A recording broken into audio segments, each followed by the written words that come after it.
जय श्री हरि। श्रीमद्भागवत महापुराणम तृतीय स्कंधः अथ त्रयस्त्रिंशोऽध्यायः। आज हम श्रीमद्भागवत महापुराण के तृतीय स्कंध में अंतिम अध्याय 33वां अध्याय सुनते हैं। श्री गणेशाय नमः। श्री सरस्वत्यै नमः। श्री गुरवे नमः। श्री पुराण पुरुषोत्तमाय नमः। पिछले 32वें अध्याय में हमने सुना कि जो मनुष्य घर में रहकर सकाम भाव से गृहस्थ धर्मों का पालन करता है और उनके फलस्वरूप अर्थ एवं काम का उपभोग करके फिर उन्हीं का अनुष्ठान करता रहता है, वह तरह तरह के कामनाओं से मोहित होने के कारण भगवत धर्मों से विमुख हो जाता है और यज्ञों द्वारा श्रद्धा पूर्वक देवता तथा पितरों की ही आराधना करता रहता है। माने जो केवल अर्थ और काम का ही उपभोग करता रहता है, केवल पैसा और कामनाएं उन्हीं में लगा रहता है, वे ही देवता और पितरों की आराधना करते रहते हैं। और जो देवता और पितरों की ही पूजा करते रहते हैं, वे चंद्रलोक में जाकर उनके साथ सोमपान करते हैं और पुण्य क्षीण होने पर इसी लोक में वापस आ जाते हैं। देवता और पितरों की पूजा करने से जिस चंद्रलोक की प्राप्ति होती है, वहां से थोड़े ही समय बाद वापस आना पड़ता है और भगवान की भक्ति करने से भगवान के धाम में प्रवेश मिल गया तो वापस संसार में आना नहीं पड़ता। जो देवता और पितरों की पूजा करते हैं, उनके वे सारे लोग प्रलय काल में शेषशाही भगवान श्री हरि के अंदर लीन हो जाते हैं। अतः उनको भी कल्पों के बाद, अरबों वर्षों के बाद भगवान में ही लीन होना होता है। इसलिए सर्वथा मन लगाकर भगवान का ही भजन करना चाहिए ताकि जन्म मरण के चक्र से मुक्ति मिल जाए। जो विवेकी मनुष्य अपने धर्मों का अर्थ और भोग विलास के लिए उपयोग नहीं करते, बल्कि श्री भगवान की प्रसन्नता के लिए ही उनका पालन करते हैं, वे आसक्ति रहित मनुष्य, सदा शांत रहने वाले, शुद्ध चित्त वाले, निवृत्ति धर्म के ऊपर आश्रित रहने वाले, ममता से रहित और अहंकार से भी शून्य होकर अपने धर्म के पालन स्वरूप सत्वगुण के द्वारा सर्वथा शुद्ध चित्त हो जाते हैं। तो मन को शुद्ध करने के ये उपाय हैं। जो लोग अर्थ, धर्म और काम के ही परायण रहते हैं, प्रायः सभी मनुष्य पैसे, धर्म और कामनाओं के पीछे ही पड़े रहते हैं। इसलिए जिन श्री भगवान के महान पराक्रम अत्यंत कीर्तनीय हैं, मानी सभी को उनका कीर्तन करना चाहिए, गुणगान करना चाहिए, उन संसार के भय को हरण करने वाले भगवान श्री मधुसूदन के कथा वार्ताओं से सदा ही विमुख रहते हैं, क्योंकि उनका मन सदा ही भोगों की तरफ लगा रहता है। विष्ठा भोजी कुकर, शुकर आदि जीवों के विष्ठा चाहने के समान जो मनुष्य श्री भगवान की कथा के अमृत को छोड़कर निंदित विषय वार्ताओं को सुनते रहते हैं, वे तो अवश्य ही विधाता के मारे हुए हैं। उनका बड़ा ही मंद भाग्य है, उनका भाग्य कभी तेज भी नहीं हो सकता। अतः यदि भाग्य को चमकाना है तो भाग्य विधाता श्री हरि की शरण ग्रहण करनी चाहिए। जिनके चरण कमल सदा भजन के योग्य हैं, उन श्री भगवान हरि की मन, वाणी और शरीर से भक्ति करनी चाहिए। सभी लोग प्रायः कहते हैं कि हमारा मन भगवान में नहीं लगता। तो यदि मन भगवान में न लगे तो वाणी से भगवान के नाम का गुणगान करना चाहिए और कानों से भगवान की लीला कथा को सुनना चाहिए। उससे मन धीरे धीरे भगवान में लगने लग जाएगा और शरीर भी सार्थक हो जाएगा, मनुष्य जीवन भी सार्थक हो जाएगा। संपूर्ण संसार में आसक्ति का पूरी तरह अभाव हो जाना, यही योगियों के सब प्रकार के योग साधन का एकमात्र अभीष्ट फल है। भगवान कपिल भक्ति योग के 4 भेद बताते हैं, सात्विक, राजस, तामस और निर्गुण भक्त, जिनका पिछले 29वें अध्याय में वर्णन आया है। तामस भक्त वह होता है जो मन में भेद रखता है, क्रोध, हिंसा आदि भावों को रखकर भगवान से प्रेम करता है। और राजस भक्त वह होता है जो विषय, यश और ऐश्वर्य की कामना से भगवान की पूजा करता है। जो भक्त अपने पापों का नाश करने के लिए, भगवान को अर्पण करने के लिए और पूजन करना चाहिए, इस भाव से भगवान की पूजा करता है, वह सात्विक भक्त कहलाता है। और जो गंगा जी के प्रवाह की तरह अखंड रूप से समुद्र की ओर जैसे गंगा जी बहती रहती है, उसी प्रकार अपना मन पूर्ण रूप से पुरुषोत्तम भगवान में लगा दे और वह भी निष्काम भाव से लगाए और उनमें अनन्य प्रेम हो जाए, वह निर्गुण भक्ति योग का लक्षण है। श्री कपिल भगवान अपनी माता जी से कहते हैं कि मैंने तुम्हें जो यह दिव्य ज्ञानोपदेश दिया है, उसे दुष्ट, दुर्विनीत, घमंडी, दुराचारी, पाखंडी मनुष्यों को नहीं सुनाना चाहिए। जो विषय लोलुप हो, घर में ही आसक्त रहता हो, श्री भगवान का भक्त भी न हो और भगवान के भक्तों से द्वेष करने वाला हो, उसे भी इसका उपदेश नहीं करना चाहिए। तो फिर किसे करना चाहिए? जो अत्यंत श्रद्धालु हो और भक्त भी हो, विनम्र हो, दूसरों के प्रति दोष न रखने वाला हो, सभी प्राणियों से मित्रता रखने वाला हो, ऐसे भक्त को अवश्य ही इस भक्ति योग का उपदेश सुनाना चाहिए। इस भक्ति योग की यह महिमा है कि इसको एक बार भी श्रद्धा पूर्वक सुन लिया अथवा कह दिया तो वह श्री भगवान के परम पद को प्राप्त हो सकता है। संत महात्मा कहते हैं कि शास्त्र यद्यपि साधारण मनुष्यों को भगवान की भक्ति की, ज्ञान की ऐसी गहरी गहरी बातें सुनाने के लिए आज्ञा नहीं देता, फिर भी अनेक महात्माओं ने सदा ही इसका गान किया है, उपदेश दिया है। उसके पीछे क्या कारण है? तो महात्मा कहते हैं कि शास्त्र से भी ज्यादा कृपालु संत महात्मा होते हैं। वे यद्यपि अधिकारी नहीं होने पर भी केवल उद्धार हो जाए, कल्याण हो जाए, सदा सदा के लिए दुखों की निवृत्ति हो जाए, इस भावना से सभी लोगों को श्री भगवान की भक्ति का उपदेश प्रदान करते रहते हैं। ऐसे संत महात्माओं के चरणों में कोटि कोटि प्रणाम। आज हम श्रीमद् भागवत महापुराण के इस तृतीय स्कंद के अंतिम अध्याय 33वें अध्याय में देवहूति को तत्वज्ञान एवं मोक्ष पद की प्राप्ति, इस बारे में सुनेंगे।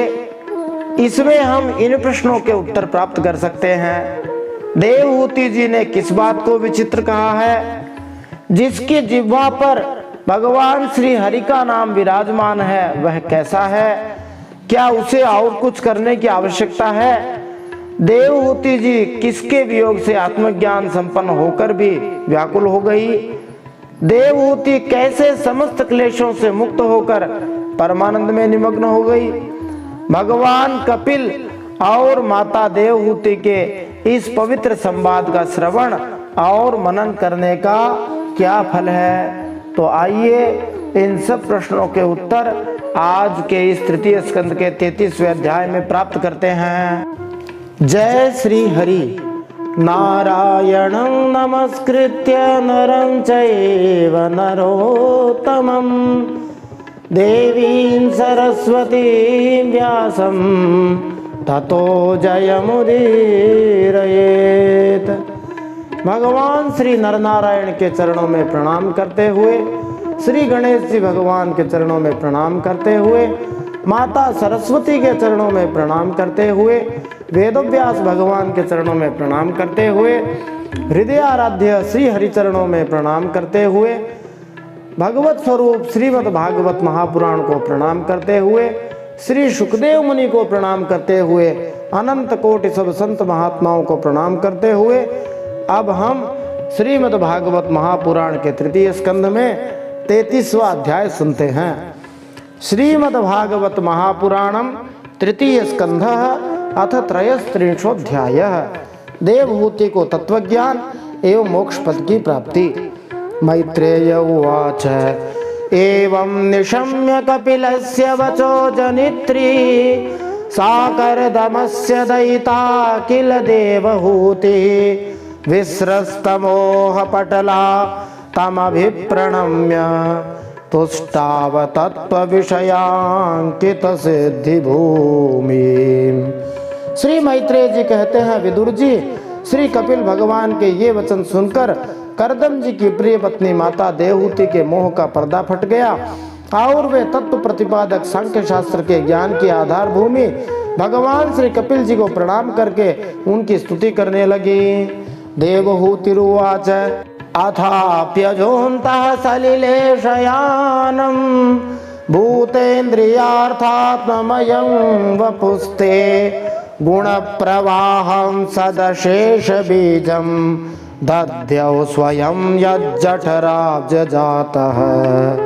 देवहूति माता ने कहा, कपिल जी, ब्रह्मा जी आपके ही नाभि कमल से प्रकट हुए थे। उन्होंने प्रलयकालीन जल में शयन करने वाले आपके पंचभूत इंद्रिय शब्दादि विषय और मनोमय विग्रह का जो सत्वादि गुणों के प्रवाह से युक्त सत्स्वरूप और कार्य एवं कारण दोनों का बीज है, उन्हीं का ध्यान किया था। स एव विश्वस्य भवान् विधाते गुण प्रवाहेण विभक्त वीर्यः सर्गाद्यनिहो वितथाभिसन्धि रात्मेश्वरो तर्क्य सहस्र शक्ति। आप निष्क्रिय सत्य संकल्प संपूर्ण जीवों के स्वामी तथा हजारों अचिंत्य शक्तियों से संपन्न हैं। अपनी शक्ति को गुण प्रवाह रूप से ब्रह्मादि अनंत मूर्तियों में विभक्त करके उनके द्वारा आप स्वयं ही विश्व की रचना आदि करते हैं। सत्वं भृतो में जठरेण नाथ कथं नु यस्योदरे तदासीत् विश्वं युगान्ते वटपत्रैकः शेते स्म माया शिशुरंघ्रिपानः। हे नाथ, यह कैसी विचित्र बात है कि जिनके पेट में प्रलय काल आने पर यह सारा प्रपंच लीन हो जाता है और जो कल्पांत में मायामय बालक का रूप धारण कर अपने चरण का अंगूठा चूसते हुए अकेले ही वटवृक्ष के पत्ते पर शयन करते हैं, उन्हीं आपको मैंने गर्भ में धारण किया। भगवान के बाल मुकुंद स्वरूप का ध्यान कर रही हैं। त्वं देह तंत्र प्रशमाय पाप्मनां निदेश भाजां च विभो विभूतये यथावतारास्तव सूकरादयस् तथायमप्यात्मपथोपलब्धये। हे विभो, आप पापियों का दमन और अपने आज्ञाकारी भक्तों का अभ्युदय एवं कल्याण करने के लिए स्वेच्छा से देह धारण किया करते हैं। अतः जिस प्रकार आपके वराह आदि अवतार हुए हैं, उसी प्रकार यह कपिलावतार भी मुमुक्षुओं को ज्ञान मार्ग दिखाने के लिए हुआ है। यन्नामधेय श्रवणानुकीर्तनाद् यत्प्रवणाद् यत्स्मरणादपि क्वचित् स्वादोऽपि सद्यः सवनाय कल्पते कुतः पुनस्ते भगवन्नुदर्शनात्। हे भगवन, आपके नामों का श्रवण या कीर्तन करने से तथा भूले भटके कभी कभी आपका वंदन या स्मरण करने से ही कुत्ते का मांस खाने वाला चांडाल भी सोमयाजी ब्राह्मण के समान पूजनीय हो सकता है।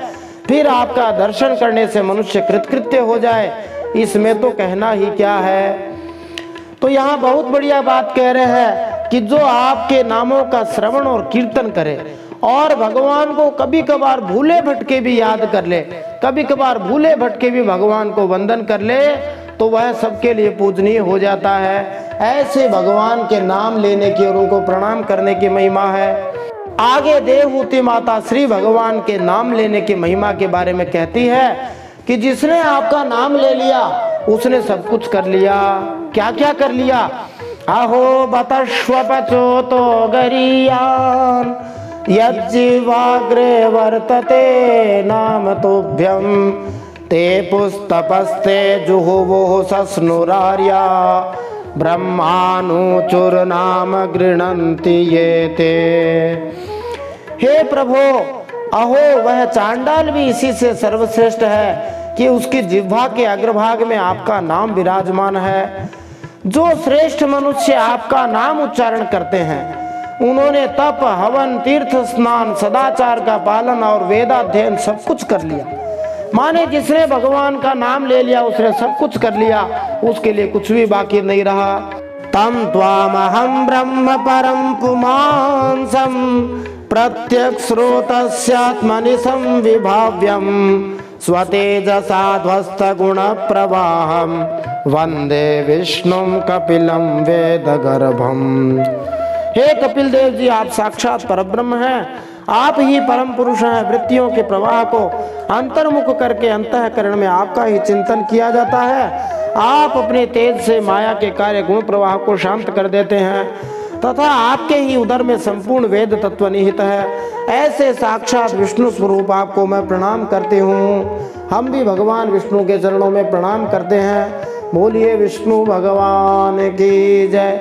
मैत्रेय उवाच ईडितो भगवान एवं कपिलाख्य परः पुमान् वाचा विक्लवयेत्याह मातरं मातृवत्सलः। कपिलो उवाच मार्गेणानेन मातस्ते सुसेव्येनोदितेन मे आस्थितेन परां काष्ठा मच्चिरादवरोच्यसि। मैत्रेय जी कहते हैं, माता के इस प्रकार स्तुति करने पर मातृवत्सल परम पुरुष भगवान कपिल देव जी ने उनसे गंभीर वाणी में कहा, माता जी, मैंने तुम्हें जो यह मार्ग बताया है इसका आश्रय करने से तुम शीघ्र ही परम पद प्राप्त कर लोगे। श्रद्धत्स्वै तन्मतं मह्यं जुष्टं यद ब्रह्मवादिभिः येन मामभवं याया मृत्युमृच्छन्त्य तद्विदः। मैत्रेय उवाच इति प्रदर्श्य भगवान् सतीं तामात्मनो गतिं स्वमात्रा ब्रह्मवादिन्या कपिलोनुमतो ययौ। तुम मेरे इस मत में विश्वास करो, ब्रह्मवादी लोगों ने इसका सेवन किया है, इसके द्वारा तुम मेरे जन्म मरण रहित स्वरूप को प्राप्त कर लोगे। जो लोग मेरे इस मत को नहीं जानते वे जन्म मृत्यु के चक्कर में पड़ते हैं। भगवान कह रहे हैं कि जो बात संत महात्मा भगवान बता रहे उसमें विश्वास करने से ही हमारा कल्याण होगा, और यदि नहीं मानेंगे तो दुख पाना पड़ेगा। मैत्रेय जी कहते हैं, इस प्रकार अपने श्रेष्ठ आत्मज्ञान का उपदेश कर श्री कपिल देव जी अपनी ब्रह्मवादिनी जननी की अनुमति लेकर वहां से चले गए। साचापि तनयोक्तेन योगादेशेन योग योग तस्मिन्नाश्रम आपीडे सरस्वत्याः समाहिता अभीक्ष्णावगाह कपिशान जटिलान कुटिलालकान आत्मानं चोग्र तपसा बिभ्रते चीर्णं कृशम। तब देवहूति जी भी सरस्वती के मुकुट सदृश अपने आश्रम में अपने पुत्र के उपदेश किए हुए योग साधन के द्वारा योगाभ्यास करती हुई समाधि में स्थित हो गई। त्रिकाल स्नान करने से उनकी घुंघराली हल्के भूरी भूरी जटाओं में बदल गई तथा चीर वस्त्रों से ढका हुआ शरीर उग्र तपस्या के कारण दुर्बल हो गया। प्रजापते कर्दमस्य तपो योग विजृंभितम् स्वगार्हस्त्य मनोपम्यं प्रार्थ्यं वैमानिकैरपि पयःवेन निभः शय्या दान्तारुक्म परिच्छदाः आसनानि च हैमानि सुस्पर्शास्तरणानि च स्वच्छ स्फटिक कुड्येषु महामारकतेषु च रत्न प्रदीपा आभान्ति ललना रत्न संयुताः। उन्होंने प्रजापति कर्दम के तप और योग बल से प्राप्त अनुपम गार्हस्थ्य सुख को, जिसके लिए देवता भी तरसते थे, त्याग दिया। उस विमान को याद कर रही है जिसमें दूध की फेन के समान स्वच्छ और सुकोमल शैया से युक्त हाथी दांत के पलंग, सोने के पात्र, सोने के ही सिंहासन और उन पर कोमल कोमल गद्दे बिछे हुए थे तथा जिसकी स्वच्छ स्फटिक मणि और महामरकत मणि की भीतों में रत्नों की बनी हुई रमणी मूर्तियों के सहित मणिमय दीपक जगमगा रहे थे। और कैसे थे? गृहोद्यानम कुसुमितैरम्यं भव्यमरद्रुमैः कूजद विहंग मिथुनम गायन मत्त मधुव्रतम यत्र प्रविष्टमात्मानं विबुधानुचरा जगुः वाप्यामुत्पलगन्धिन्यां कर्दमेनोपलालितं हित्वा तदीप्सिततममप्याखण्डलयोषितां किञ्चित् चकार वदनं पुत्र विश्लेषणातुरा। उस दिव्य विमान में जो फूलों से लदे हुए अनेक दिव्य वृक्ष सुशोभित थे, जिसमें अनेक प्रकार के पक्षियों का कलरव और मतवाले भंवरों का गुंजार होता रहता था, जहाँ की कमल गंध से सुवासित बावलियों में करदम जी के साथ उनका लाड़ प्यार पाकर क्रीड़ा के लिए प्रवेश करने पर उस देवहूति का गंधर्वगण गुणगान किया करते थे, और जिसे पाने के लिए इंद्राणियां भी लालायित रहती थी, उस गृहोद्यान की भी ममता उन्होंने त्याग दी। किंतु पुत्र वियोग से व्याकुल होने के कारण अवश्य उनका मुख कुछ उदास हो गया। इतने सारे भोगों को त्याग कर उन्होंने भजन का महत्व समझा। वनम प्रव्रजते पत्यावपत्य विरहातुरा ज्ञात तत्वाप्यभून्नष्टे वत्से गौरीव वत्सला तमेव ध्यायति देवमपत्यं कपिलं हरिं बभूवाचिरतो वत्स निस्पृहा तादृशे गृहे। पति के वनगमन के बाद पुत्र का भी वियोग हो जाने से वे आत्मज्ञान संपन्न होकर भी ऐसी व्याकुल हो गई जैसे बछड़े के बिछुड़ जाने से उसे प्यार करने वाली गाय। अपने पुत्र कपिल देव रूप भगवान हरि का ही चिंतन करते करते वे कुछ ही दिनों में ऐसे ऐश्वर्य संपन्न घर से भी उपरत हो गई। ध्यायति भगवद रूपम यदा ध्यान गोचरम सुतः प्रसन्न वदनम समस्त व्यस्त चिंतया भक्ति प्रवाह योगेन वैराग्येन बलीयसा युक्तानुष्ठान जातेन ज्ञानेन ब्रह्म हेतुना विशुद्धेन तदात्मानमात्मना विश्वतो मुखम स्वानुभूत्या तिरोभूत माया गुण विशेषणम। फिर वे देवहूति कपिल देव जी ने भगवान के जिस ध्यान करने योग्य प्रसन्न वदनारविंद युक्त स्वरूप का वर्णन किया था, उसके एक एक अवयव का तथा उस समग्र रूप का भी चिंतन करते हुए ध्यान में तत्पर हो गई। भगवत भक्ति के प्रवाह, प्रबल वैराग्य और यथोचित कर्मानुष्ठान से उत्पन्न हुए ब्रह्म साक्षात्कार कराने वाले ज्ञान द्वारा चित्त शुद्ध हो जाने पर वे उस सर्वव्यापक आत्मा के ध्यान में मग्न हो गई, जो अपने स्वरूप के प्रकाश से माया जनित आवरण को दूर कर देता है। ब्रह्मण्यवस्थित मतिर भगवत्यात्म संशये निवृत्त जीवापत्तित्वात् क्षीण क्लेशात् निर्वृतिः नित्यारूढ़ समाधित्वात् परावृत्त गुण भ्रमा न सस्मार तदात्मानं स्वप्ने दृष्टमिवोत्थितः। इस प्रकार जीव के अधिष्ठान भूत परब्रह्म श्री भगवान में ही बुद्धि की स्थिति हो जाने से उनका जीव भाव निवृत्त हो गया और वे समस्त क्लेशों से मुक्त होकर परमानंद में निमग्न हो गई। अब निरंतर समाधि में स्थित रहने के कारण उन देवहूति की विषयों के सत्यत्व की भ्रांति मिट गई और उन्हें अपने शरीर की भी सुधि न रही, जैसे जागे हुए मनुष्य को अपने स्वप्न में देखे हुए शरीर की सुधि नहीं रहती। तद्देह परतः पोषो प्रकृष साध्य संभवात् बभौ मलैरवच्छन्नः सधूम इव पावकः स्वांगम तपो योगमयं मुक्तकेशं गतांबरं दैवगुप्तम न बुबुधे वासुदेव प्रविष्टधीः। उनके शरीर का पोषण भी दूसरों के द्वारा ही होता था, किंतु किसी प्रकार का मानसिक क्लेश न होने के कारण वह दुर्बल नहीं हुआ। उसका तेज और भी निखर गया और वह मैल के कारण धूम युक्त अग्नि के समान सुशोभित होने लगा।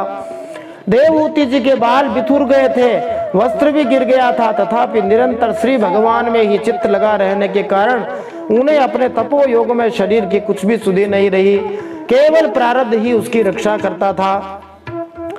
एवं सा कपिलोक्तेन मार्गेण चिरतः परम आत्मानं ब्रह्म निर्वाणं भगवन्तमवापः तद्वीरासीत् पुण्यतमं क्षेत्रं त्रैलोक्य विश्रुतं नाम्ना सिद्ध पदम यत्र सा संसिद्धिमुपेयुषे। इस प्रकार देवहूति जी ने कपिल देव जी के बताए हुए मार्ग द्वारा थोड़े ही समय में नित्य मुक्त परमात्मा स्वरूप श्री भगवान को प्राप्त कर लिया। जिस स्थान पर उन्हें सिद्धि प्राप्त हुई थी वह परम पवित्र क्षेत्र त्रिलोकी में सिद्ध पद नाम से विख्यात हुआ।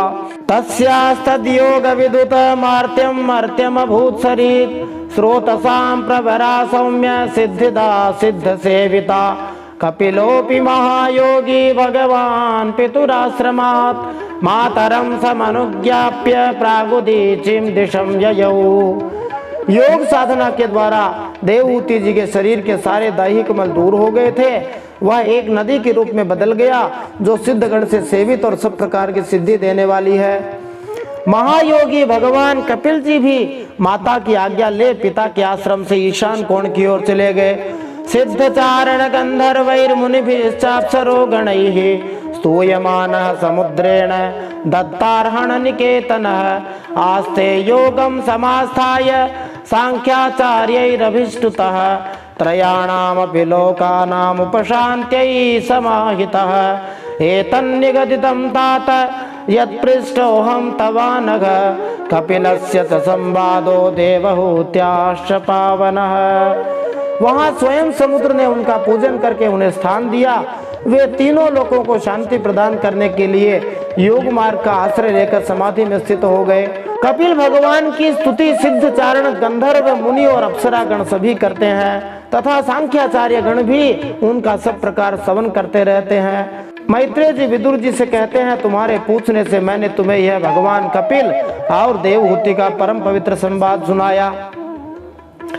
यदमनुशृणोति योऽभिधत्ते कपिल मुनेर्मतमात्म योग गुह्यम् भगवती कृतधि सुपर्णकेता उपलभते भगवत् पदारविंदम। यह कपिल देव जी का मत अध्यात्म योग का गूढ़ रहस्य है। जो मनुष्य इसका श्रवण या वर्णन करता है वह भगवान गरुड़ध्वज श्री हरि विष्णु की भक्ति से युक्त होकर शीघ्र ही श्री हरि के चरणारविंदों को प्राप्त करता है। तो मैं इसका वर्णन कर रहा हूँ, आप लोग यदि मन लगा के श्रवण करेंगे तो हम दोनों को ही भगवान के धाम की प्राप्ति हो जाएगी। बोलिए सियावर रामचंद्र भगवान की जय। श्रीमद् भागवत महापुराण की जय। कपिल भगवान की जय। परम सत्य श्री हरि की जय। इति श्रीमद्भागवते महापुराणे वैयासिक्याम् अष्टादशसाहस्र्यां पारमहंस्यां संहितायां तृतीय स्कन्धे कापिलेयोपाख्याने त्रयस्त्रिंशोऽध्यायः श्रीमन्नारायणार्पणमस्तु इति तृतीयः स्कन्धः समाप्तः।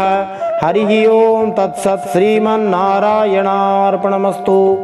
इस प्रकार श्रीमद् भागवत महापुराण जो व्यास जी के द्वारा लिखी गई 18,000 श्लोकों वाली परमहंसों की संहिता है, उसके तृतीय स्कंध में कपिलोपाख्यान में 33वां अध्याय भगवान श्रीमन नारायण के चरणों में समर्पित हो।